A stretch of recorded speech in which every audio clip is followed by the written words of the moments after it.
E de acordo com a Associação Esperança Azul, Patos de Minas possui cerca de 1.300 pessoas diagnosticadas com transtorno do espectro autista. Esse dado reflete uma realidade importante para a cidade e destaca a necessidade de ampliar a conscientização e o apoio a essa comunidade. E para abordar o tema com mais profundidade, recebemos hoje o psiquiatra especialista em sono e psiquiatria infantil, o Dr. Rafael Vinhal, que irá nos esclarecer sobre os desafios enfrentados por pessoas com o TEA e suas famílias. Doutor, bom dia, seja bem-vindo ao estúdio Edilson Guimarães.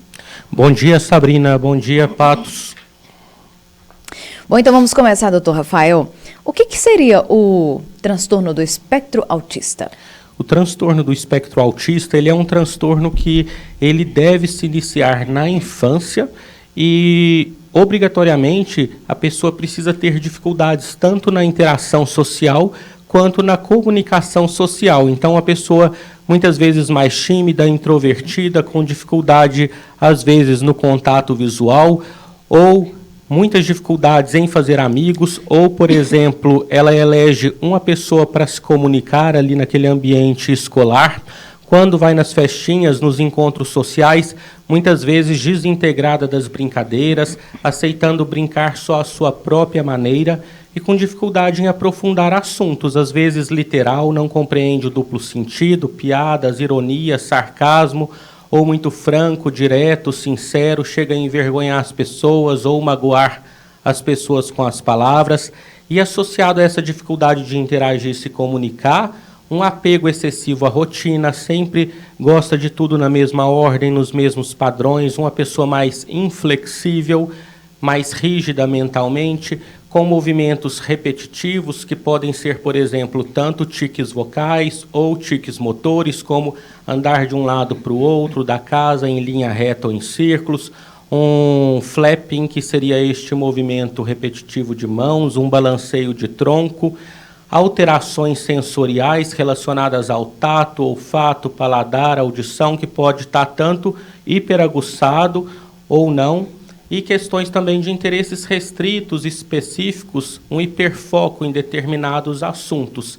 Então, quando a pessoa tem algumas dessas características associadas à dificuldade de interação e comunicação social desde os primeiros aninhos de vida, a gente classifica isso como um espectro autista que está presente em uma criança para cada 36, ou seja, em cada sala de aula talvez nós tenhamos um autista que não foi diagnosticado. Talvez este número de Patos de Minas seja ainda muito subdiagnosticado. Olha só. O doutor Rafael, e como é que o diagnóstico precoce do TEA pode influenciar o desenvolvimento de uma criança? É extremamente fundamental que a gente faça diagnósticos precoces para a gente propor intervenções precoces. Por quê? O cérebro de uma criança, ele tem 5 vezes mais neurônios do que o cérebro de um adulto. Então, quando a gente estimula este cérebro, a gente consegue resgatar conexões e desenvolver habilidades e competências naquela criança, ou a gente pode minimizar os prejuízos. Então, quanto mais a gente estimula, e hoje se preconiza uma estimulação intensiva de até 20 horas semanais, com psicologia, psicopedagogia, fonoaudiologia, psicomotricidade, musicoterapia. Então, quando a gente estimula de forma intensiva esse cérebro, a gente consegue resgatar, habilitar, desenvolver e ter menos prejuízos para tornar esta criança um adulto mais funcional, né, com possibilidade de formar uma família, de trabalhar, que esse é o sonho de todo pai que tem uma criança autista, de ter uma pessoa funcional dentro de casa.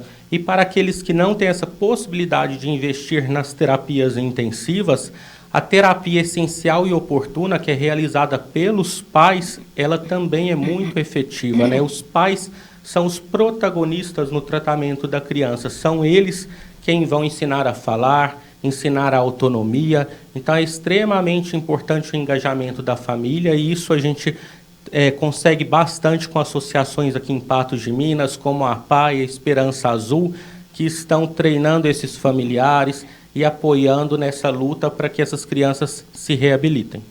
Pois é, doutor Rafael, e já no primeiro aninho de vida, já é possível os pais identificarem algum sinal ali? Com qual idade geralmente dá para perceber já?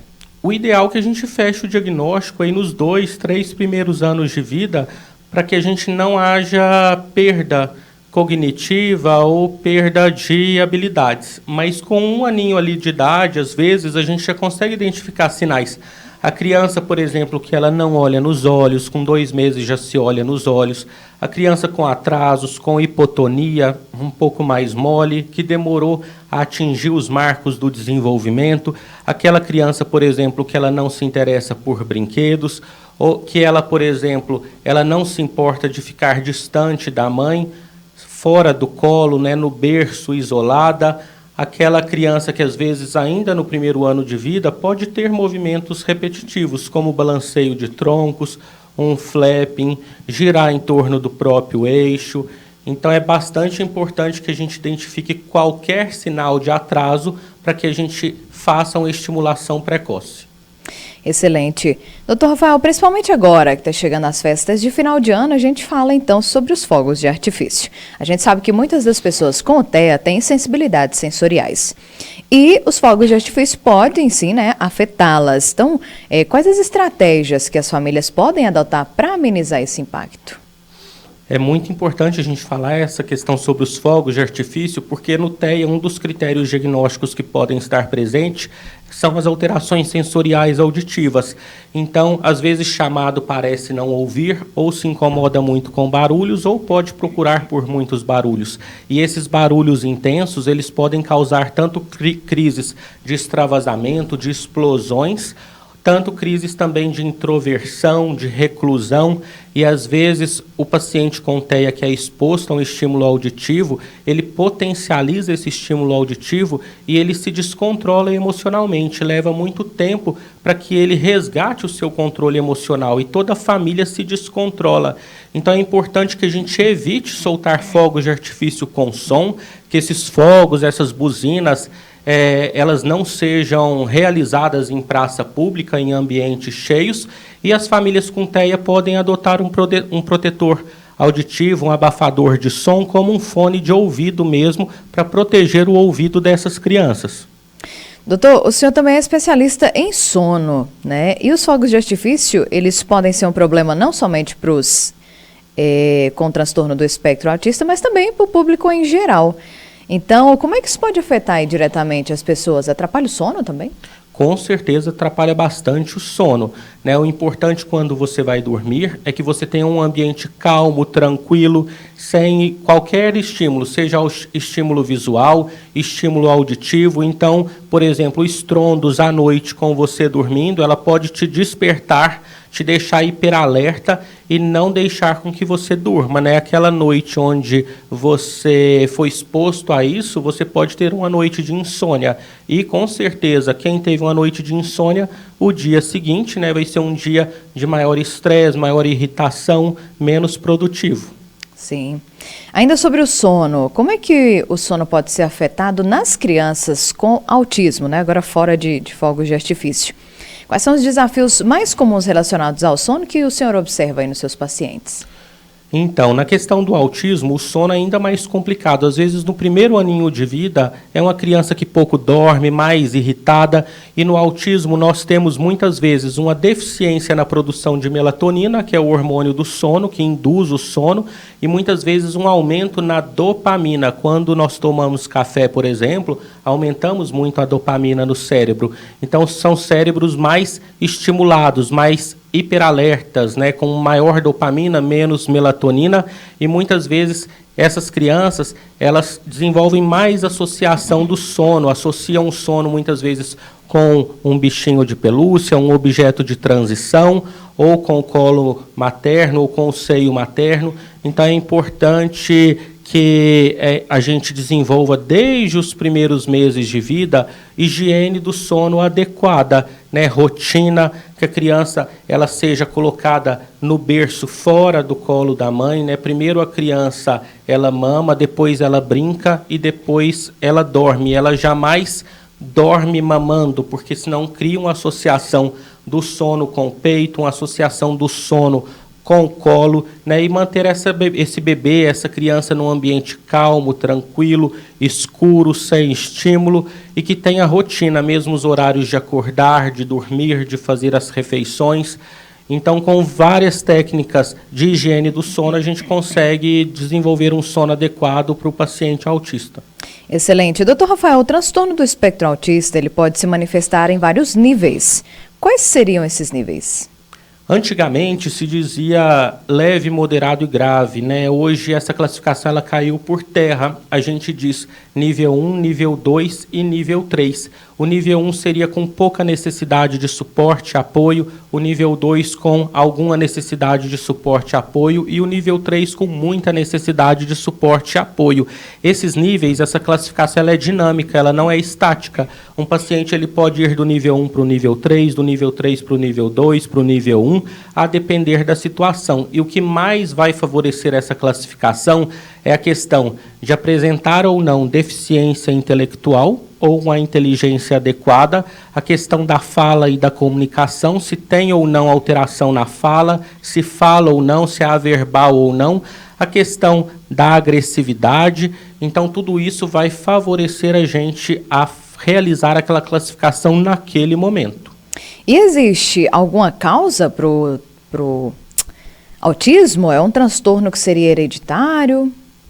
Então, são diversos fatores, é de ordem multifatorial, mas hoje já se sabe que 80%, 90% das questões do autismo são ligados à herança genética. Então, muitas vezes, são diversos genes maternos, diversos genes paternos que se encontraram em um único embrião e eles cursaram com essa síndrome de maior dificuldade de interação, de comunicação.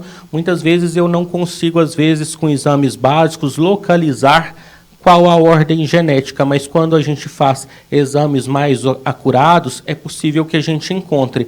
Pode ser que em alguns casos a gente encontre, por exemplo, deleções genéticas, erros genéticos também, e que não sejam herança direta. Mas hoje, se a gente for pensar numa causalidade, a gente vai pensar nessa herança genética, mas a gente jamais deve utilizar isso para culpabilizar um dos pais, né? Porque às vezes as famílias elas acabam se desestruturando em torno disso e não vai ter mudança tanto no diagnóstico quanto no tratamento a gente muitas vezes localizar essa ordem genética.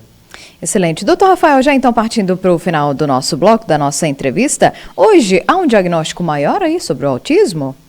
Sim, nós temos cada vez diagnosticado mais autistas, né? Também na vida adulta, muitas pessoas passaram despercebidos, mulheres passam muito despercebidos ao longo da vida, porque mulheres geralmente elas não são agressivas, elas têm mais interesses por pessoas do que homens, elas têm uma habilidade melhor de comunicação, mas ali na adolescência começam a se sentir inadequadas dentro do ambiente. Então hoje muitos adultos com dificuldades de se relacionar no trabalho ou de formar uma família ou com outras dificuldades, eles vêm ao consultório querendo, né, avaliar a questão do autismo, muitas vezes com outros familiares com traços autísticos dentro da família que não foram avaliados. Mas o que a gente entende de autismo hoje, em 2024, é diferente do que a gente entendia nos anos 2000, nos anos 90, 70. Há muitos anos atrás, o autismo ele era extremamente correlacionado e ligado, associado à deficiência intelectual. E hoje a gente se sabe que são transtornos completamente diferentes. Então, a gente ampliou os critérios diagnósticos e a gente vem diagnosticando muito mais pessoas que têm o nível 1 de autismo, que antigamente a gente chamava de transtorno do espectro autista de alto funcionamento ou síndrome de Asperger, que são diagnósticos que foram todos incorporados dentro de um espectro. Doutor Rafael, para fechar, deixa aí sua última dica para quem acabou de ter um filho diagnosticado com o transtorno. Olha, quando... Às vezes bate aquele desespero, né, nos pais que não tem muita informação. Sim, eu sempre estimulo os pais a não perderem os seus sonhos, a lutarem pelo sonho de formarem uma família. Muitas vezes eles me perguntam, devo ter outro filho ou não? Eu devo ter filhos, né? Porque eu tenho pessoas no espectro dentro de casa. Eu tenho pessoas no espectro dentro da minha família. Eu tenho um cunhado autista e nem por isso eu deixei de ter a minha família, de ter o meu sonho, de executar esse sonho. E para aquele pai que tenha qualquer identificação de atraso no desenvolvimento, não deixe de sonhar, não deixe de lutar, não deixe de estimular. Cada filho vem com suas surpresas, com suas necessidades, com suas demandas, e o mais importante é o amor, é o afeto, é sentar-se à mesa juntos, é conversar, e cada palavra que aquela criança falar, ela é mágica. Cada passo, marco do desenvolvimento atingido, ele é extremamente importante. Então, se olharem qualquer atraso, levem ao médico, procurem um médico, procurem reabilitação com psicólogo, com fonoaudiólogo, estimulem os seus filhos, porque é possível vencer. Tem muitas pessoas dentro do espectro autista que ao longo do tempo se desenvolvem bem e elas vão se tornar funcionais na vida adulta.